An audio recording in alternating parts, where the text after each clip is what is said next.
it going, everybody? So we have a fun review today as we're talking from the world of John Wick, Ballerina. That's probably the one and only time I'm going to actually call it by its full-length title. That's just such a really long title to say over and over again. Being someone that has loved all 4 films in the John Wick franchise, kind of ignoring that Continental show on Peacock, and I'm pretty sure collectively we've kind of just pushed to the side, acted like it didn't happen. Unlike in the case of that show, I actually was intrigued by Ballerina. I mean, how could I not be excited about having Ana de Armas play a badass assassin set within the John Wick universe? Taking place during the events of John Wick Chapter 3 Parabellum, a trained assassin sets out to seek revenge after the death of her father. If it wasn't obvious by the synopsis and the fact that John Wick is in this movie, I guess spoiler for John Wick Chapter 4, Ballerina is technically a midquel. Every now and then when a franchise wants to expand, we get all these different spin-offs, midquels, prequels, etc. Most often those attempts are usually pretty unsuccessful, but every now and then there is a diamond in the rough. And admittedly, Ballerina does feel very much like a side story in a bigger universe, but it doesn't exactly mean in this instance that I wasn't entertained by watching it unfold. When you go into anything related to John Wick, it's kind of their own fault, to be honest. There's this level of expectation that you're going to see some of the coolest, pure adrenaline-fueled action imaginable, and there are a handful of instances in this film where Ballerina really is on par with some of the coolest stuff we saw in the 4 John Wick films. There is so much creativity packed into every different set piece. To her credit, Ana de Armas does a fantastic job fully committing to transforming into this action star. The relentless brutality within these massive action sequences. Not only does Eve kill a staggeringly high amount of people, which in the context of something like this is exactly what you want, so it's extremely satisfying, she's taking these assassins out in very inventive ways. Don't get me wrong, Eve brings that physicality to the fight choreography as well when needed. How could I not be hyped when Eve is super resourceful? We get these moments involving like grenades, flamethrowers, swords, giant shootouts, and ice skates to the face. I kid you not, pretty much the entire last third of this movie is dedicated to Eve rampaging through a snowy village and taking out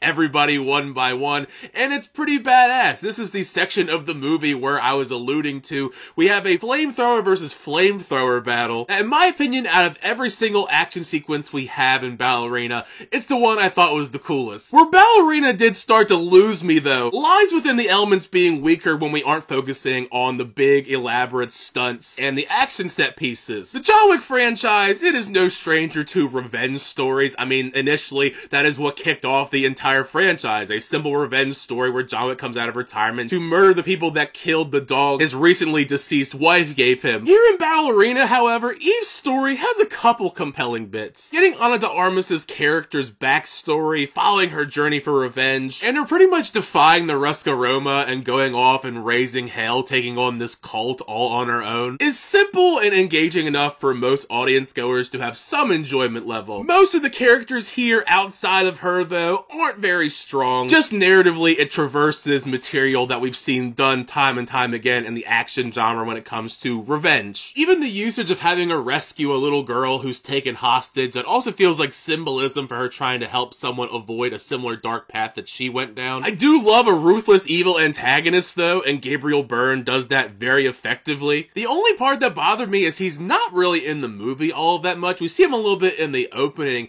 and then you don't see him much whatsoever until the 3rd act. And it's quite a long movie, so sometimes you kind of just forget that he's in the movie because you don't see him for the entire middle section. As for the inclusion of John Wick into the story for Ballerina, listen, I'm not gonna complain that we're getting to see more of Keanu Reeves playing John Wick on screen. He does feel a bit shoehorned into the mix, having this interaction with Eve spliced in. Where it did make sense to me was seeing them recreate the sequence from John Wick Chapter 3 where John Wick goes and visits the Rosca-Roma, and we see it from Ana de Armas' perspective because that's something we know actually happened in the movie. Besides that, they pretty much teleport John Wick to the final battle location solely for the fact they want to have him have an action sequence against Ana de Armas. Keanu Reeves, though, is still excellent as the character, and he's still giving it his complete all, bringing that fire during the action sequences he's involved in. Same goes for Norman Reedus. I like Norman Reedus a lot. He's not given much to work with. Outside of one pretty exciting action sequence, he's kind of a forgettable character entirely. The same could be said for a minor character that I was kind of excited for because I'm a big fan of K-pop and Girls' Generation, so